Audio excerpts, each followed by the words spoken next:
ଟୁନା ଚଢ଼େଇ ଆଉ ମୁନା ଚଢ଼େଇ ଅଲଗା ଅଲଗା ରହୁଥାନ୍ତି, ହେଲେ ସେମାନଙ୍କର ସମ୍ପତ୍ତି ବାଣ୍ଟ ହୋଇନଥିଲା। ଦିନେ ସକାଳୁ ସକାଳୁ ସମସ୍ତେ ଦେଖିଲେ ଯେ ମୁନା ଚଢ଼େଇ ମରିକି ପାଣିରେ ଭାସୁଛି। ପାରା ଭାଇ, ଏ ପାରା ଭାଇ, ଇଏ କେମିତି ହେଲା ତୁମେ ଦେଖିଛ କି? ନାଇଁ ଭାଉଜ, ତୁମେ ତ ଜାଣ ମୁଁ ସକାଳୁ ସକାଳୁ ଟିକେ ବୁଲାବୁଲି କରିବାକୁ ଭଲ ପାଏ।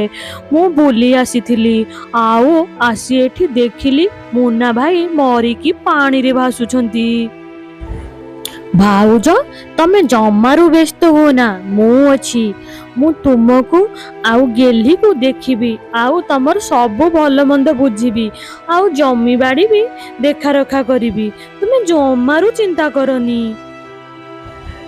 ଆଜିଠୁ ଗେହ୍ଲିର ଦାୟିତ୍ୱ ହେଉଛି ମୋର। ସେ ଆଜିଠୁ ମୋ ଝିଅ। କିନ୍ତୁ ଟୁନା ଚଢ଼େଇ ମନେ ମନେ ବହୁତ ଖୁସି ହେଉଥିଲା।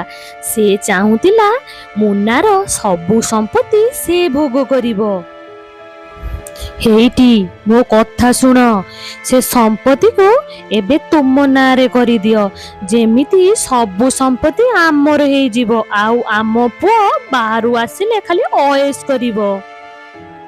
ମୁଁ କେମିତି ମୋ ନାଁରେ କରିବି? ଭାଇପା ତାଙ୍କ ସମ୍ପତ୍ତି ଗେହ୍ଲି ନାଁରେ ସବୁ କରିଦେଇଛନ୍ତି। ହଁ, ମୁଁ ଏଇଆ କରିପାରିବି। ମୁଁ ସୁବିଧା ଦେଖି ସେ ମା ଝିଅଙ୍କୁ ମୋ ରାସ୍ତାରୁ ହଟେଇ ଦେବି। ତାପରେ ଏ ସବୁ ସମ୍ପତ୍ତି ଆମ ପୁଅର ହେଇଯିବ। ଏମିତି କିଛି ଦିନ ବିତିଗଲା, ଆଉ ଗେହ୍ଲି ବି ଦିନକୁ ଦିନ ବଡ଼ ହୋଇଗଲା। ଦିନେ ଗୋରିକାଉ ଗେହ୍ଲି ପାଇଁ ଗୋଟେ ବିବାହ ପ୍ରସ୍ତାବ ନେଇ ଆସିଲା। ହେଇଟି ଭାଉଜ, ମୁଁ ଗେହ୍ଲି ପାଇଁ ଗୋଟେ ଭଲ ପାତ୍ର ଦେଖିଛି। ପୁଅଟି ବିଦେଶରେ ରହୁଛି। ସେ ଆମ ଗେହ୍ଲିକୁ ବହୁତ ଭଲରେ ରଖିବ। ସେହି ସମୟରେ ଆସି ଟୁନା ପହଞ୍ଚିଯାଏ, ଆଉ କୁହେ, ଭାଉଜ, ମୁଁ କ'ଣ ଶୁଣୁଛି ତୁମେ ଗେହ୍ଲିର ବାହାଘର କରିବ? ହଁ ଟୁନା, ତୁମେ ଠିକ ଶୁଣିଛ। ମୁଁ ଗେହ୍ଲିର ବାହାଘର କରିଦେବି। ଦେଖିଲ ତ ତମ ଭାଇ କେମିତି ଆମକୁ ଅଧା ବାଟରେ ଛାଡ଼ି ଚାଲିଗଲେ।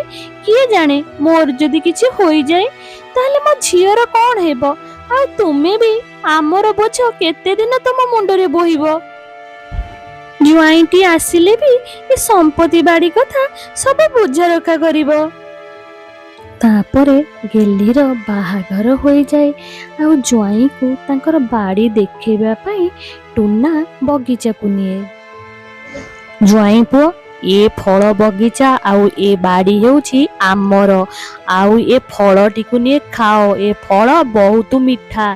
ହେଲେ ଜ୍ୱାଇଁ ପୁଅ ମନା କଲେ, କିନ୍ତୁ ସେ ଟୁନା ଜବରଦସ୍ତ ଜ୍ୱାଇଁ ପୁଅକୁ ସେ ଫଳଟିକୁ ଖୁଆଇଦେଲା।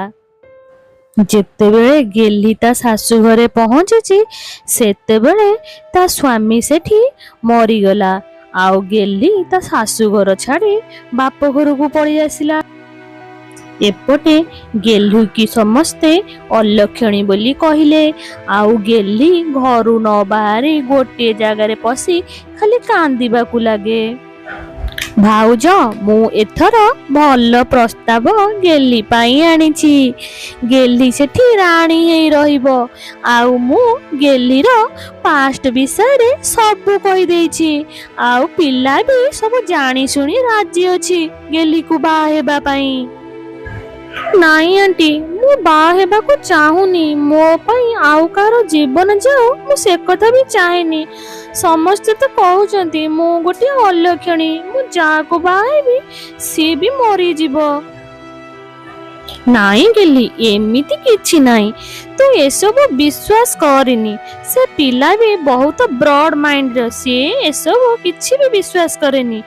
ହଁ ଭାଉଜ, ଏଥର ଆମେ କାହାକୁ ବି କହିବାନି, ଲୁଚି ଲୁଚି ବାହାଘର କରିବା।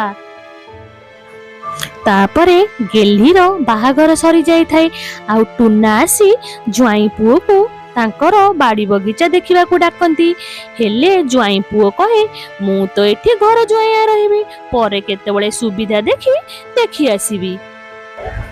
ଦାଦା କ'ଣ ଏମିତି ସମସ୍ତଙ୍କୁ ବଗିଚା ଦେଖିବାକୁ ଡାକୁଥିଲେ? ଶାଶୁ କହିଲା, ହଁ, ସେ ସମସ୍ତଙ୍କୁ ଡାକୁଥିଲେ, ତାପରେ ସମସ୍ତେ ବଗିଚାରୁ ଆସି ମରି ଯାଉଥିଲେ। ଏବେ ମୁଁ ସବୁ ବୁଝିପାରୁଛି। ଦାଦା ସମସ୍ତଙ୍କୁ ବିଷ ଫଳ ଦେଇ ମାରୁଛନ୍ତି। ହଁ, ଏବେ ଆମ ଜୀବନ ପ୍ରତି ବିପଦ ଅଛି। ଚାଲ ଏଠୁ ଆମେ ଜଲ୍ଦି ପଳେଇ ଯିବା। ସେମାନେ ଯେତେବେଳେ ଘରୁ ବାହାରିଲେ ସେତେବେଳେ ବର୍ଷା ପବନ ବହୁ ଜୋର ହେଲା। ଆଉ ପବନରେ ଟୁନାର ଘର ଭାଙ୍ଗି ଯାଇ ସେମାନଙ୍କ ଉପରେ ପଡ଼ିଗଲା। ଆଉ ସେମାନେ ସେଠାରେ ମରିଗଲେ।